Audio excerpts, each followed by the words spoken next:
시작해도 될까요?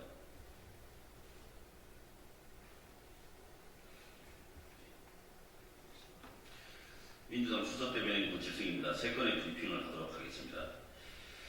김대중 대통령 탄신 100주년 다시 민주, 민생 그리고 평화를 되새깁니다.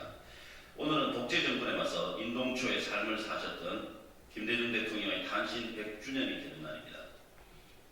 다시 김대중 대통령의 민주, 민생 그리고 평화를 되새겨봅니다. 2009년 4월 마지막으로 자신의 생가를 찾았던 김대중 대통령은 다시 민주주의의 위기가 왔다. 방관하지 말고 민주주의를 지켜나가자라는 말씀을 유언처럼 남기셨습니다. 김대중 대통령의 이 말씀이 다시금 깊은 울림으로 우리에게 다가오고 있습니다. 김대중 대통령이 군사 독재 정권에 맞서 온몸으로 지켜낸 민주주의가 이제 검사 독재 정권에 의해 위협받고 있습니다. 6.25 전쟁 이후 최빈국에서 산업화와 민주주의를 모두 성공하며 선진국들과 어깨를 나란히 했던 민생과 국격은 윤석열 정부 출범 이후 1년 8개월 만에 나락으로 떨어졌습니다. 6.15 남북 공동선언에서 평화의 꿈을 꿈꾸던 남북 관계는 파탄나고 경색되어 평화 상실의 시대를 살아가고 있습니다. 지금 그 어느 때보다 어둠이 짙습니다. 그러나 그럴수록 새벽은 더 빨리 찾아올 것입니다. 더불어민주당은 김대중 대통령의 행동하지 않는 양심은 악의 편이다라고 하신 말씀을 가슴 깊이 새기며 윤석열 정권이 자행하는 민생 파괴와 민주주의 파괴에 당당히 맞서겠습니다. 김대중 대통령께서 말씀하신 불굴의 용기, 행동하는 지성, 그리고 깨어있는 양심으로 위대한 국민과 함께 찬란한 4월의 봄을 맞이하겠습니다. 윤 정권은 특검 민심을 제2부속실 설치로 돌려세우려 합니까? 대통령실이 제2부속실 설치를 주장하며 국민 다수가 원하면이라는 조건을 내걸었습니다. 제2부속실 설치는 특검의 대안이 아닙니다. 얄팍한 물타기로 국민을 속이고 여론을 호도하려 들지 마십시오.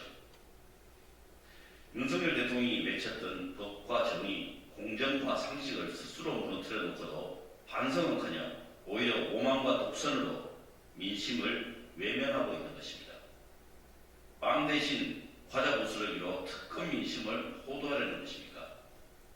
국민은 늘 무조건 옳다던 대통령은 왜 국민의 명령인 특검법을 거부했는지 답해야 합니다. 국민의 압도적 다수가 찬성하는 특검 민심을 제2부속실 설치와 같은 얄팍한 수단으로 피할 수 있다고 생각하는 것입니까?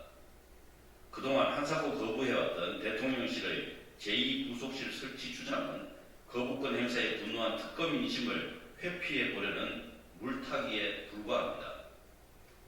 대통령실의 주장에 동조하며 김건희 여사 호위무사를 자인한 아바타 비대위원장이나 국민의힘 입장문을 표지가리 수준으로 재탕해 거부권을 옹호한 심부름센터 법무부의 행태도 마찬가지 아닙니까? 오만과 독선으로 가득 찬 윤석열 정권은 특검법 거부로 국민과 역사의 냉엄한 심판을 받게 될 것임을 명심하십시오. 이재명 대표 테러 사건 관련 엄정한 수사를 촉구합니다. 지난 2일 발생한 이재명 대표 테러 사건 피의자 김씨가 범행 전날 모텔 앞에서 의문의 차량에서 내린 장면이 CCTV에 포착됐습니다. 해당 차량은 김씨를 숙소에 내려주고 바로 현장을 떠난 것으로 확인됐습니다.